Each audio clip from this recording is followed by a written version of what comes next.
Hey, you guys. Unpretty Urban Witch here, and I just wanted to talk a little bit about the Mars and Aries energy that we've been experiencing since late June, basically. Um, when this information came to me, I thought that my numbers were off. I thought that the Mercury retrograde, the Mars retrograde, had already started. Um, and that I was late by months, or that it had come a little bit too early. Um, but that's not the case. It's that energy. The planets are constantly moving. They're constantly in alignment, or they're constantly lining up, moving towards alignment. Mercury or the Mars retrograde is still coming up in early September, so that is something that we are going to be looking at. Once I realized that we were entering that Mars and Aries energy, um, like, I'll be honest, like, I was a little bit worried. I was like, oh man, this is going to be rougher than I had expected for this part of the 2020 retrograde season. Um, it's been interesting. It's been challenging. Um, and I'm sure a lot of you guys have already seen the um, that Mars and Aries energy manifesting. Um, I know that real early on, I saw that a lot of reports of people basically talking about how people they've never had a problem with suddenly are just starting arguments out of nowhere, really quick to fight, really quick to engage in conflict and confrontation. Um, Tempers are really short. Um, and I know, like, a lot of people who don't really follow astrology are going to be like, well, of course, it's like we've been cooped up for months, everybody's losing their mind, you know. This is all part of it. For those of you that have been following along, have looked at my other videos, like, we've been talking about this for a while. Part of everything that we're going through right now is actually in part catalyst to all of the changes that we're seeing and that we're expecting to see and that we're expecting to go through and to heal through during this retrograde season in 2020. Again, which is unlike any other retrograde season we've seen in a very, very long time. I mentioned it before, some of these retrogrades we haven't seen for 140, 175, 200 years. Again, close to the time that the nation was founded. Um, so that's something to take a look at, is that we haven't seen that kind of energy for 200 years. We haven't seen those particular planets in that particular position for that long. You think about everything that we've seen over the past 200 years, everything that's stayed and is part of, like, our daily routines, our daily life. This is how daily life is. That stuff is stuck around for 200 years. We have a chance right now to um, make things different. Make things different for the next 200-year cycle. So, with that Mars and Aries energy, a lot of what we're seeing is, again, a feel of, like, sort of heightened aggression. I know that there's a lot of sources that talk about heightened sexual energy, either with a partner, with yourself, like stuff like that.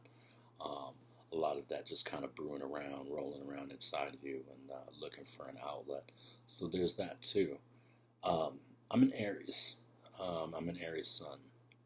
So I'm an Aries sun, and I feel like it's important to kind of note this as I'm talking about it.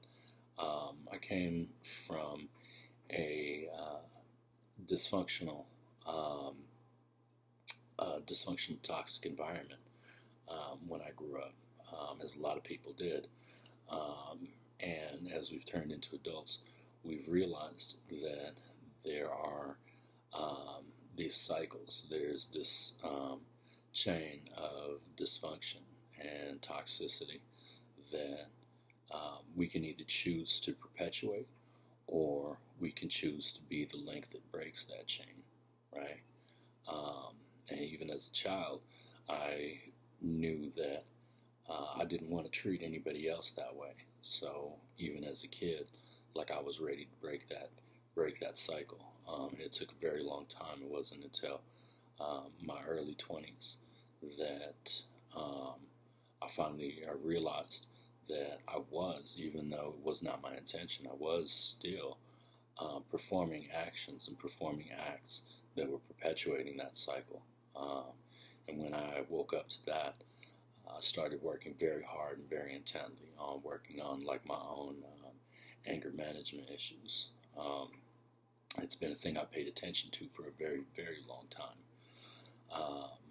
to the point where a few years ago, I actually dated another Aries who about 8 years younger than me, but had the exact same birthday as me. And that was interesting. It was an interesting kind of mirror to see that. Some of you who actually know me have heard this story, know who I'm talking about.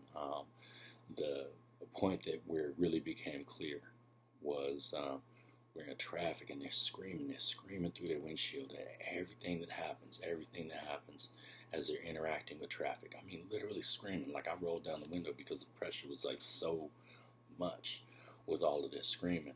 And they're riding along, and they're screaming at these cats. And I was like, in this same sort of tone, like, I'm telling her, I'm like, yeah, I know. Yeah. It infuriates me too. It really does. It really does. Like, I am enraged to see people acting like this. And I'm thinking to myself, why am I so calm? I mean, it's like, is it just a matter of I've worked on my anger management issues and I can express them in such a way? And through thinking about it in the days that followed, I realized that it wasn't just that. It was that I had gotten to a place where I had come to this relationship with my own anger and this understanding of my own anger when it does arise. And I realized that anger is actually a sacred tool that is to be picked up and used with intention. And that's not something that we're actually taught. There's a lot of conflicting stories by people who are basically sort of amateurs, who sort of, like, are winging their way through life. And we know there's evidence by anytime people talk about parenting being hard, like, the thing I've heard over and over again for decades is there is no instruction booklet for this. There is no manual for how to be a parent. And that's fair enough, so I'm not knocking anybody who's out there who is a parent who's doing the best they can. I mean, that's real. There's nothing set in stone. I mean, there's some guidelines that people have put together. But in terms of dealing with anger, like, we're taught how to express it in appropriate ways. We're taught how to do things with it so that it's not bad. I'm forgetting to shut off my phone, you guys. I'm really sorry about that. Let me just knock this out real quick before we keep talking about this. One moment, please.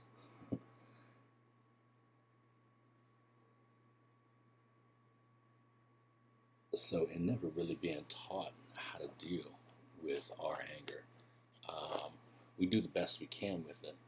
And part of doing the best we can with it is that sometimes we just fail at managing our anger.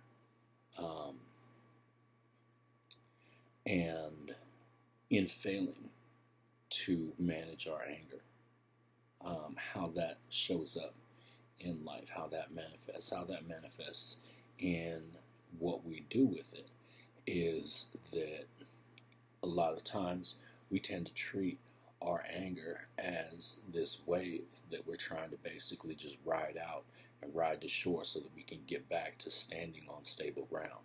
Like it's this thing that erupts and we're just trying to run with it and trying to run with the flow of it. And in a way, a lot of times when anger comes up, people will either try to just suppress it because they're taught that that's not how we're supposed to do. And honestly, there's a lot of toxicity in leaning into it too, and so that is a valid point to be like, well, you can't just feel that anger arise and just start throwing it at people, or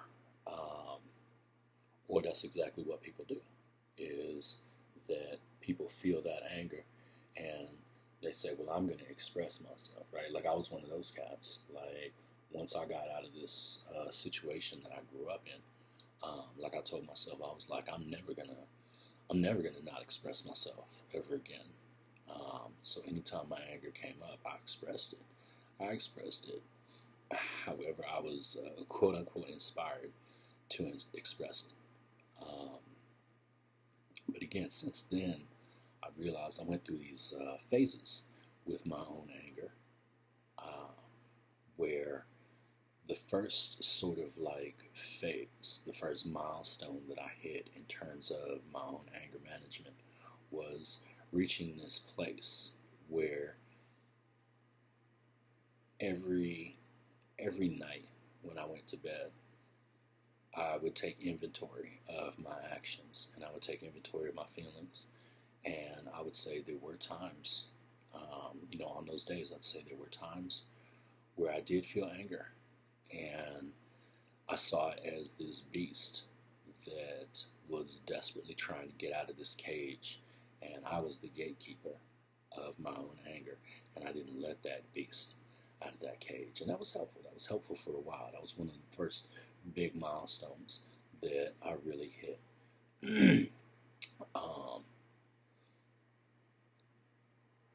And that turned into this sense of me being the sort of custodian of that and sort of the guardian of that,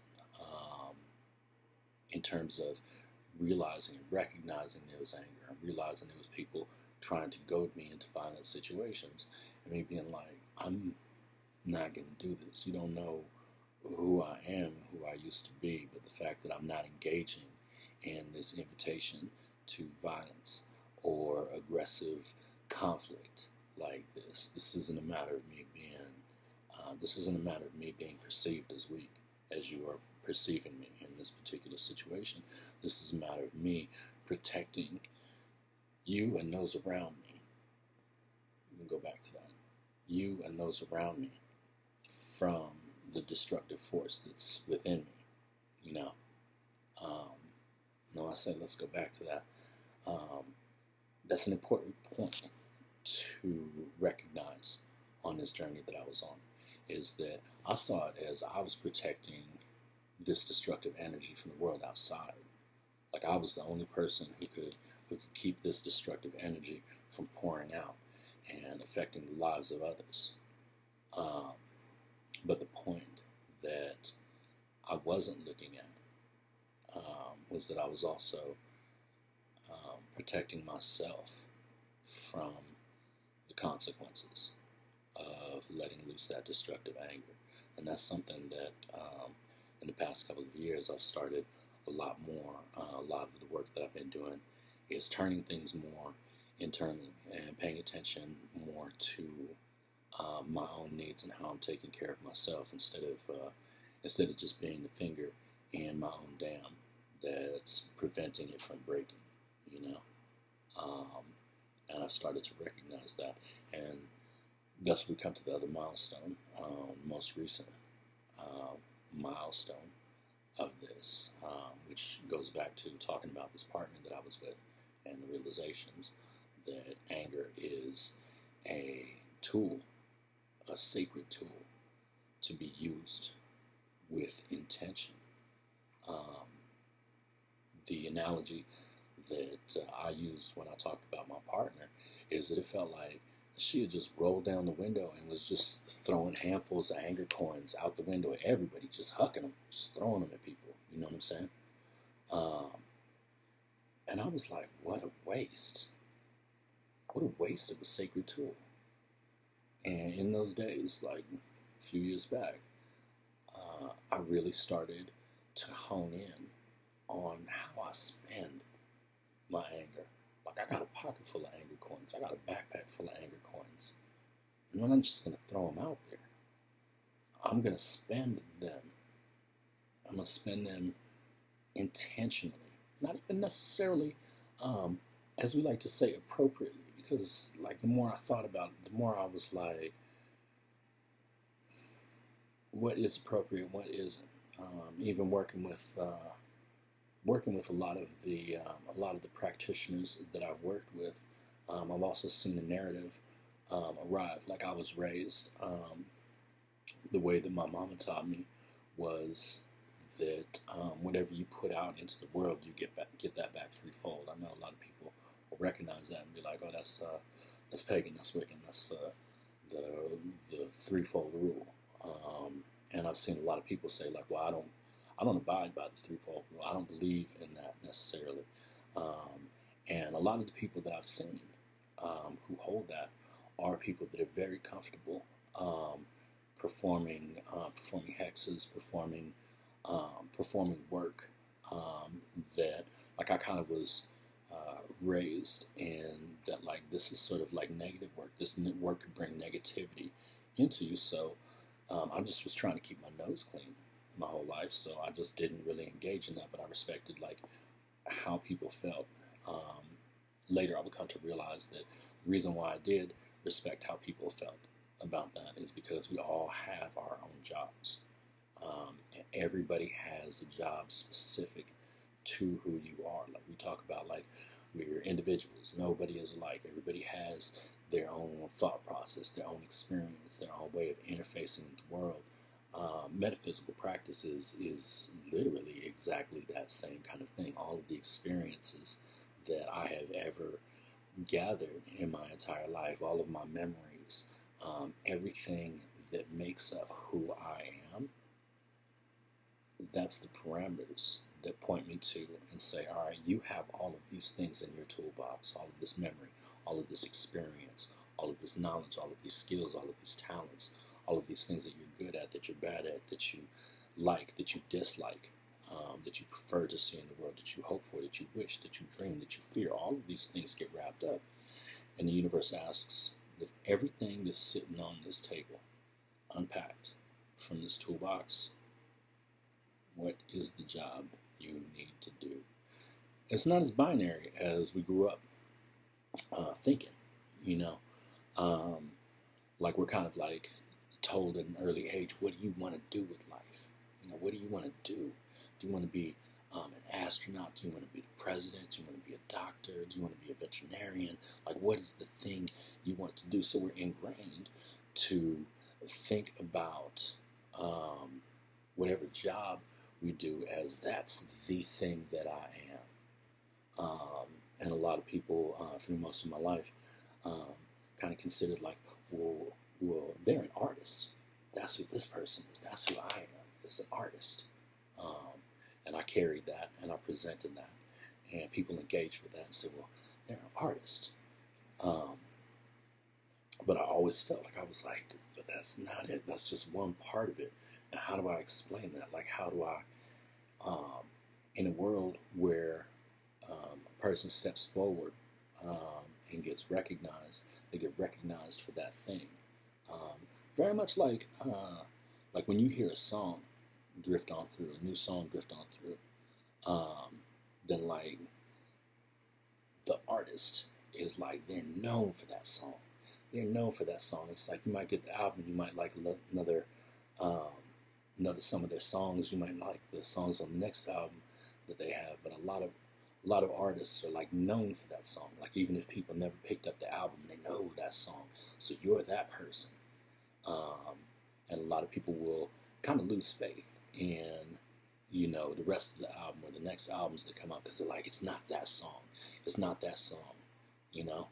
Um, People are like, you're an artist, So, like, why are you doing all the rest of the stuff?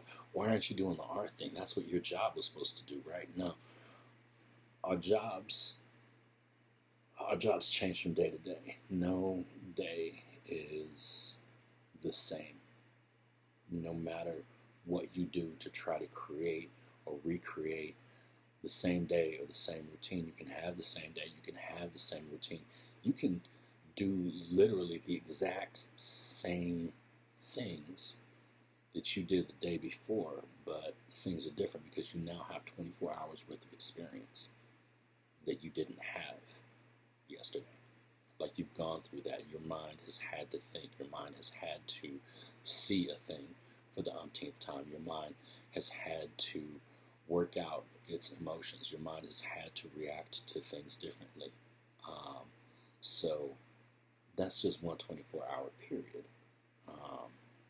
Everything changes. You keep building. You keep building on that stuff. So nothing is ever the same, which means your job is never exactly quite the same. Like, you call someone an artist, you call someone a construction worker, you call someone a metaphysical worker, a spiritual worker. You can call somebody these kind of things, and that's a good ballpark for getting you to where you need to go, to identifying what space you need to go to hold with somebody, right? But their job might be different every single day, whatever position we find ourselves in. I think I talked about the lemonade stand in a previous video. If I didn't, I apologize. I'll get to that.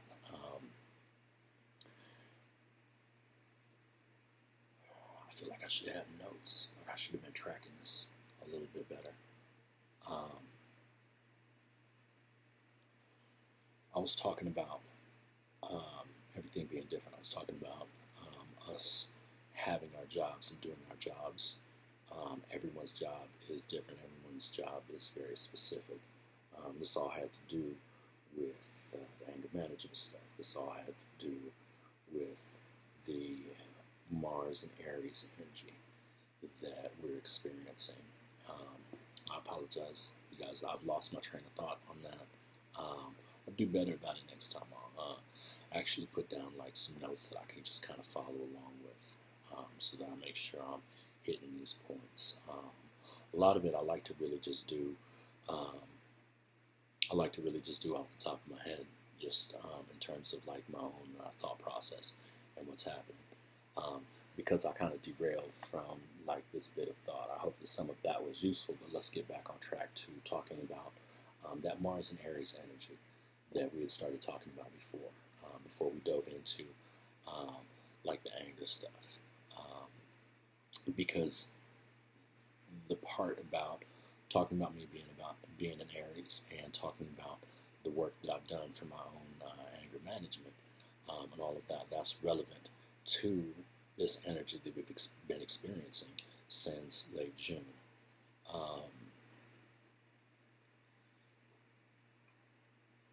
So in terms of that energy is being poured from the universe. The planets are lining up in the same way that gravity works, in the same way that if you line up a cup that has baking soda in it and you pour vinegar in it, we all know what's going to happen. There's no mystery to that. There's a mystery to that to people who haven't seen that before, like children who haven't been shown that kind of thing, right? Like, this is an amazing thing that leaves an impression. That's basically how how the energy of the planets lining up works. And you can look, and science will say there's no possible way that the the gravitational pull of these planets this far away could be affecting. I don't care. Most of my process has most of my information gathering has been based, almost actually pretty much all of my information gathering for anything has been based off of scientific process. And that means finding a stillness within myself where I can be as objective as possible. When I gather this data, when I test this data, when I've got enough data and I feel like the theory holds, then I spend a certain amount of time, I spend a certain phase of that time trying to disprove my own theories and saying, okay, well, what about this? What about that? What if this is just coincidence or conjecture? And if more often than not, it's coming up where the indicators say, well, coincidence or not, this happens more often when this thing is present, as opposed to this not happening when this thing is present. So I run with that, and I keep litmus testing that. And I keep checking in with myself and saying, okay, let's try to disprove this again. Let's try to disprove this again. So a lot of this goes by scientific method in terms of listening and in terms of pattern recognition for myself with gathering all of this data. So again, this is energy that's happening. It's energy that's happening not just for people who pay attention to planetary alignments or who follow the zodiac or follow astrology or lay tarot cards or like practice any of that kind of stuff too. Part of my data set is checking in with, for one, checking in with people who are completely unconnected to my other sources of data. The only connection being that they're through me. The other part of this is gathering data from people who traditionally are like, I don't believe in any of that stuff. Spirituality is fine. People can go to church if they want to, but I don't believe in any of this metaphysical stuff. Perfect. I want data from you. I want to know specifically, how was this day for you? Were you feeling like this? Were you feeling like that? How was this block of time for you? Were you experiencing things like this? Were you experiencing things like that? Not like I lead them. Sometimes I ask, have you been through this? Have you seen this kind of thing? And sometimes I just tell people, hey, think about what happened last month, say mid-month to right around now, mid-month, Tell me some of the experiences you just kind of had. And they're feeding these experiences that I was looking for. And I was like, right, that's what's happening to everybody. So I'm getting you some clean data sources. But my point is that this energy is out there. This Mars and Aries energy is out there. And I wanted to kind of illustrate a little bit about what's happening here. So let's have a little more coffee, move this out.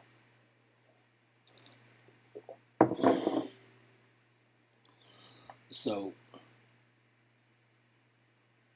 as I said, this is stuff that's happening. You hear me talk about this often. I'll say you don't have to believe in this kind of stuff, but it's just like gravity. You don't have to believe in gravity, but it's going to keep your ass from floating off into the sky, right?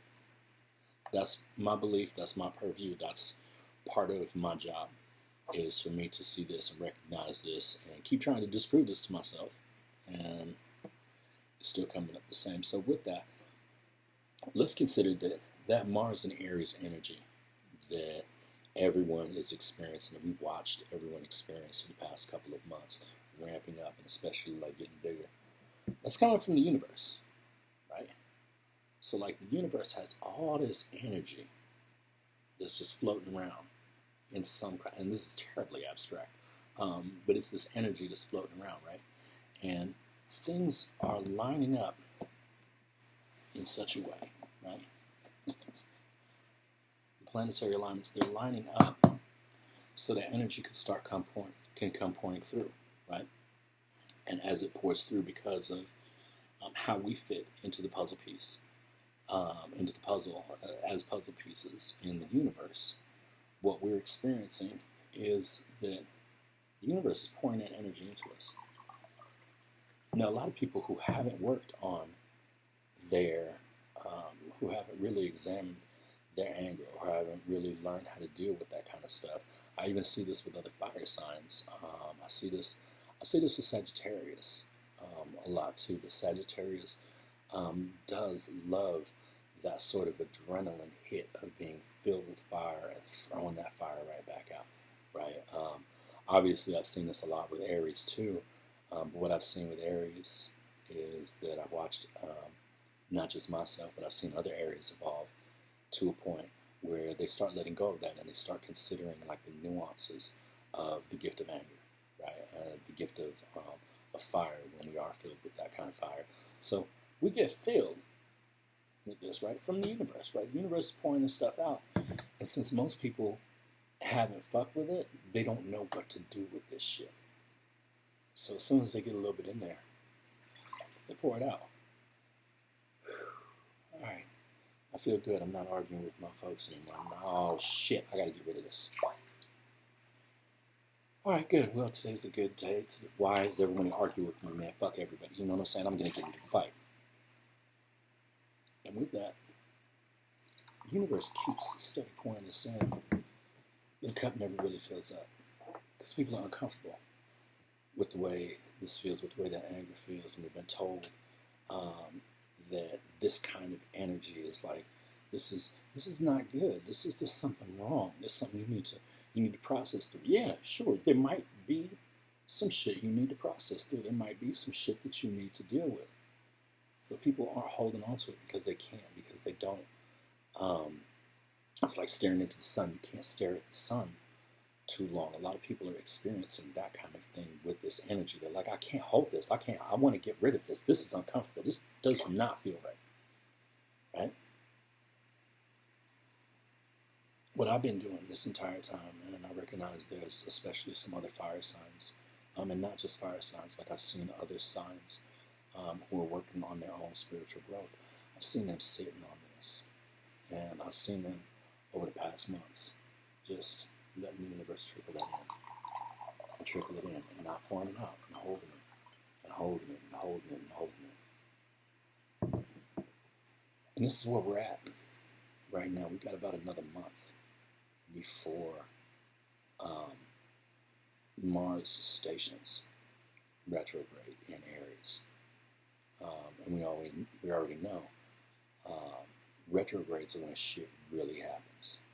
Real life-changing, world-changing shit happens when healing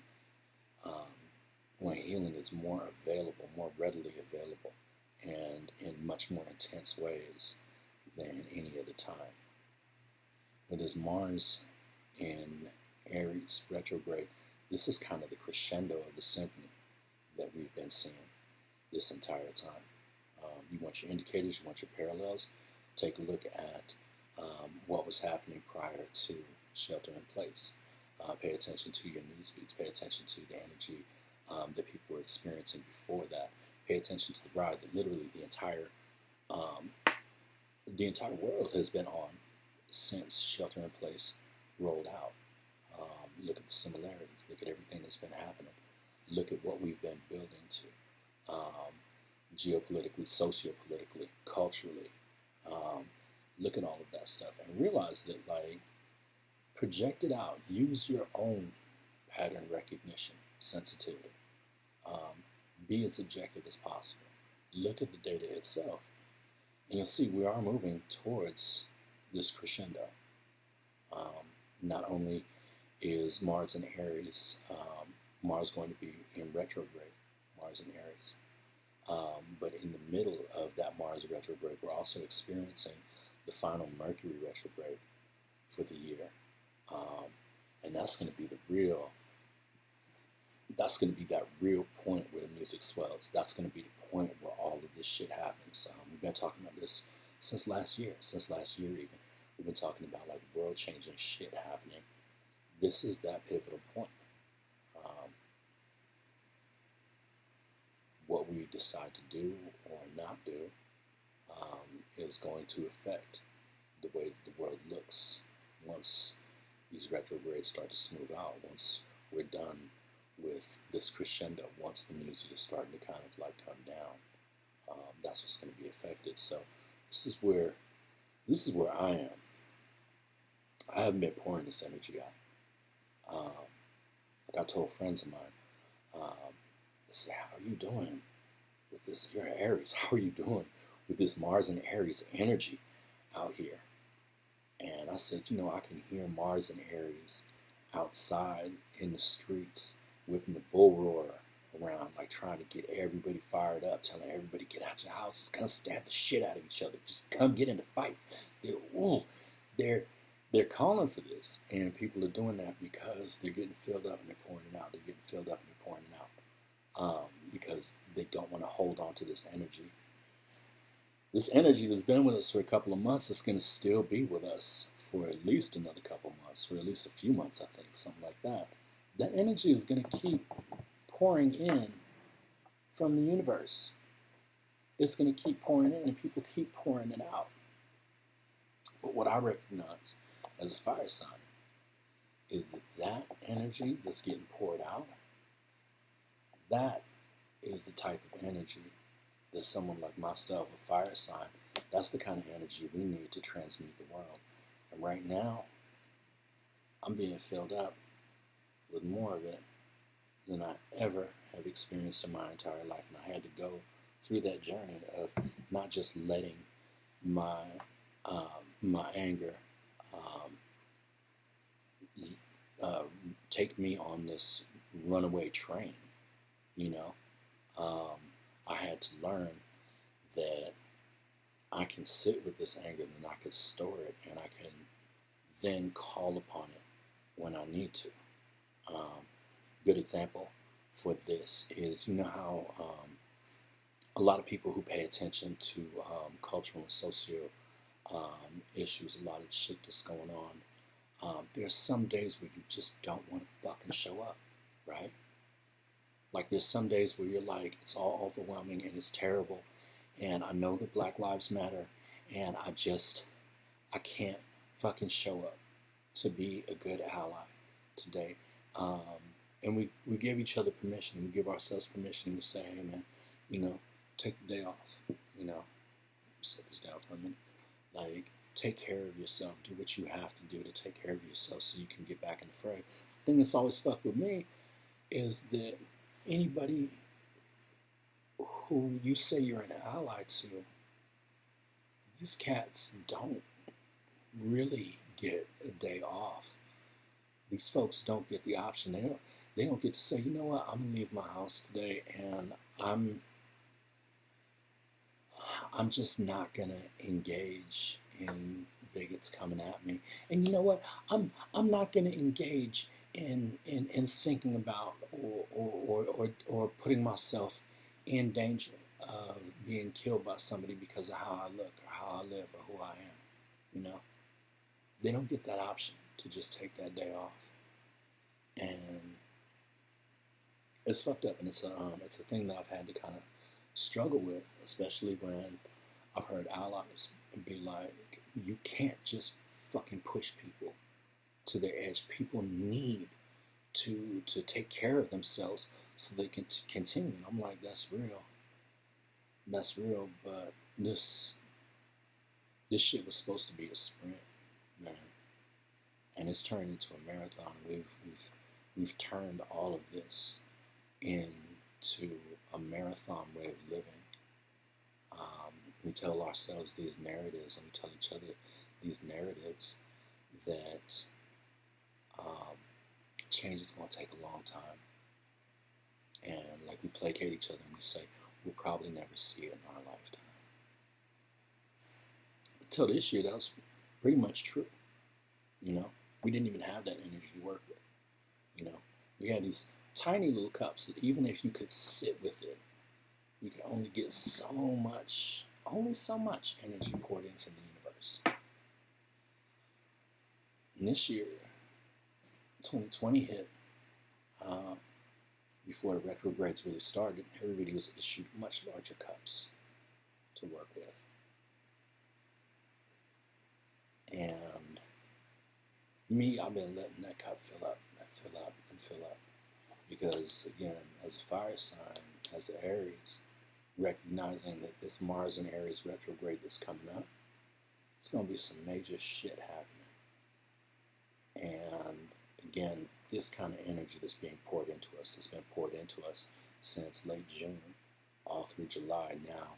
as we're starting August, it's not slowing down. We're still getting this energy poured into us. This is the kind of energy that I need to transmute the world. Like, this is the energy that I use as a fire sign to interact with the world around me, with the direct world around me, affecting those around me, affecting by way of ripples, moving out into the world. And with this energy filling me up, I'm waiting for Mars retrograde to hit, because I've never had this much transmutive energy poured into me. I'm holding and storing absolutely as much as I can, not repressing it, not pushing it down, not bottling it up so it turns into a fucking blowout later on somebody, but I'm holding onto this energy because I plan to use this. I don't know. I think that's what I was going with when I started talking about the jobs. I don't know exactly what job I'm going to need to use this for.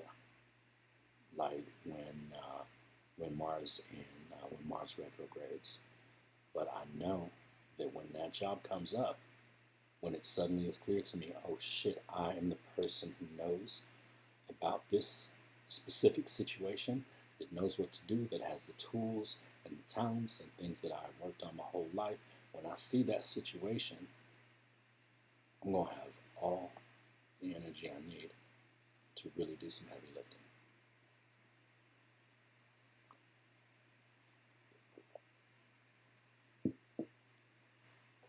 Anyway, that's what I got for you today. I wanted you guys to sort of pay attention to the idea of possibly trying to store this energy and what you can do with that energy.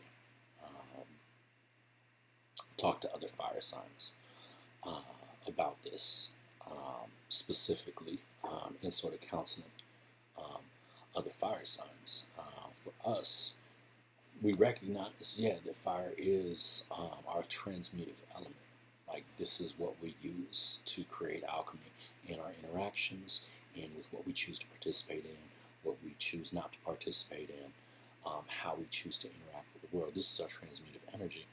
And the first thing that fire signs learn is that fire is destructive. Fire transmutes by touching flammable shit, causing a chemical reaction, and that thing is never the same ever again. And a lot of fire signs just sit with that. They don't actually move through that. They don't actually move beyond that. They say, I'm a fire sign, so that's what I do. I touch the flammable shit, I turn it into charcoal, it's never the same again. That's my job. That's what I do. And it was, I want to say last year, where it came really clear to me, where it just all locked into place, is that that's not the only thing that fire is used for. And I've been given hints that just got lodged in my brain and stuck there most of my life, like even since like adolescence. Like, I've been given these hints and told this kind of stuff, just like everybody else has been given hints and told stuff. Like, when I tell you that you can use fire for more than just destroying something, you're like, well, yeah, obviously, that's a no-brainer. Yeah, obviously, but the part that's not obvious is connecting to that spiritually, even symbolically, to our own actions and our own interactions. Fire can be used for warmth. Fire can be used to warm somebody up who's shivering cold. Fire can be used to transmute raw food into cooked food that turns into nourishment for somebody. Maybe that was something that couldn't be eaten raw before, and fire turns it into something that can now be ingested safely. Fire provides light. Fire provides light so that people can see. They can see in the darkness. They can see where they're going. They could have pages illuminated so that they can read when there are dark moments. Fire can be a beacon in the wilderness, in the dark. Like, you see that fire over there and say, that's the place I want to make to, because I know there's warmth there. I know there's warmth, and I know there's light, and I know there's sanctuary. Fire can be used for. These are just things that I've come up with. There are other people who can think of other stuff.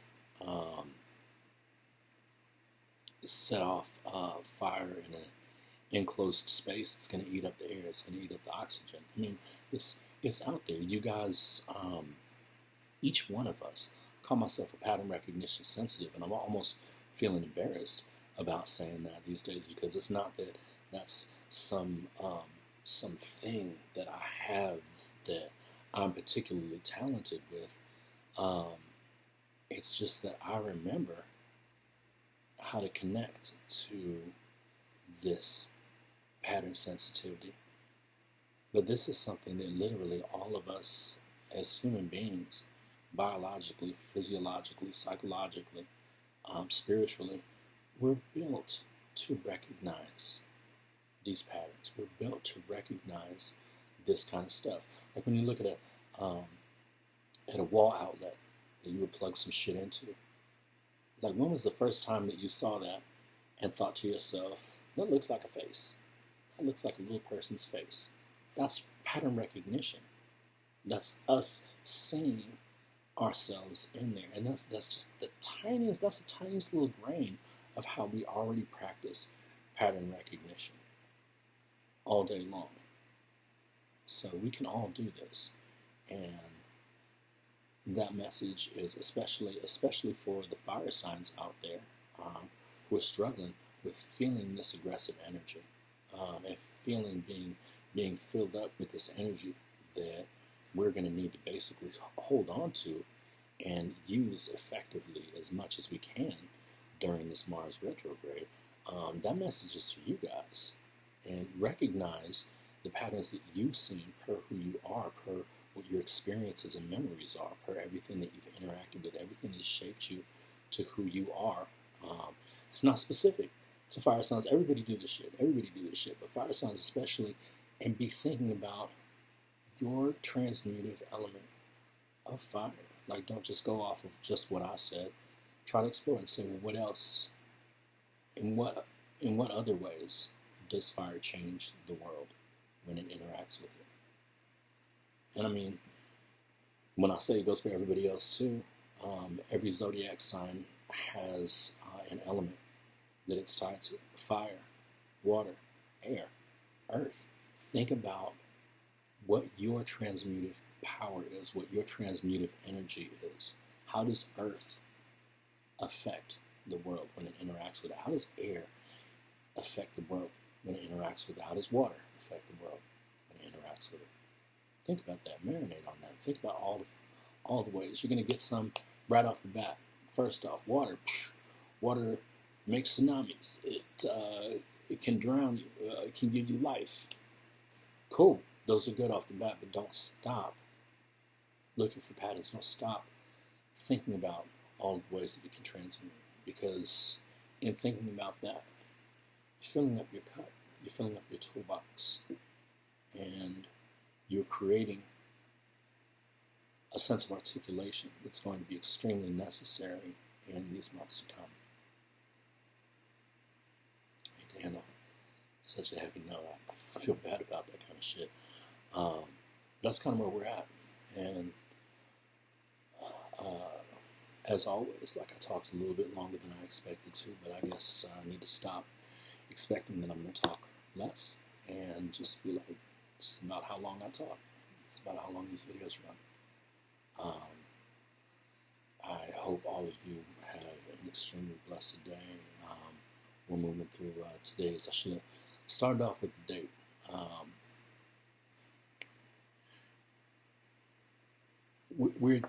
We're doing this day by day. Just like parenting, there is no instruction manual for this. There are people who have done this kind of stuff before, and I'm not gonna spend time going through the equivalent of these college level courses to figure out the steps in the process for how all of this stuff is done. Not when the clock is ticking, not when today is happening, not when today is turning into another yesterday, not when tomorrow is turning into another today. Because I'm not the only person that has this knowledge. I'm still talking. I think I've talked about this before. Modern contemporary storytelling has taught us that when things are bad, there will be one hero that will arise. Doesn't sound like the tagline of every fucking bullshit action movie you've ever fucked with. One hero will arise from the darkness to save everybody. That's such a bullshit narrative, because none of us were ever supposed to do any of this alone. I may only have a little bit of knowledge that reaches a certain amount of people, and there might be people that have more knowledge or more experience that hear me, and they say, yeah, but it's more like this, and yeah, but it's more tight. Then hear my words and take it and put that out there, and use me as an example in your offerings that you're putting forward, and say, like, refer to me as, I've heard people say a lot that this, and that, but this is the more articulate version of that, or this is more like how this happens. Cool, take that. All I'm doing is trying to do my part as everything is happening, as each moment is moving, as each moment is ticking by, as we're going through a very crucial period. I'm just trying to show up however I can. And I encourage all of you to show up absolutely however you can, and not just where you know your own limits are, but hit those limits and see if you can push past them. See if you can push past what you've done before. Work with other people. Don't consider yourself the only person that's got to come up with this thing, or don't consider. I see this shit with a lot of metaphysical practitioners, is that I'll mention something and they'll say, shit, I don't know nothing about that. I'm weak at that. I do the same thing even. I got friends who are like, yo, Lionsgate 88, for instance, like, being that that's today. Today is Lionsgate. Today is 8th month, 8th day, 88. Look into that, right? People have mentioned numerology stuff, and I'll say, fuck, I'm weak at numerology. I gotta study this, man. I gotta work with what I have today. As one of the people I work with in the tower says, gently do whatever work is in front of you right now, today.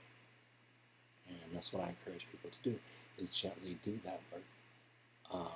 But I also gently encourage everyone to push past their own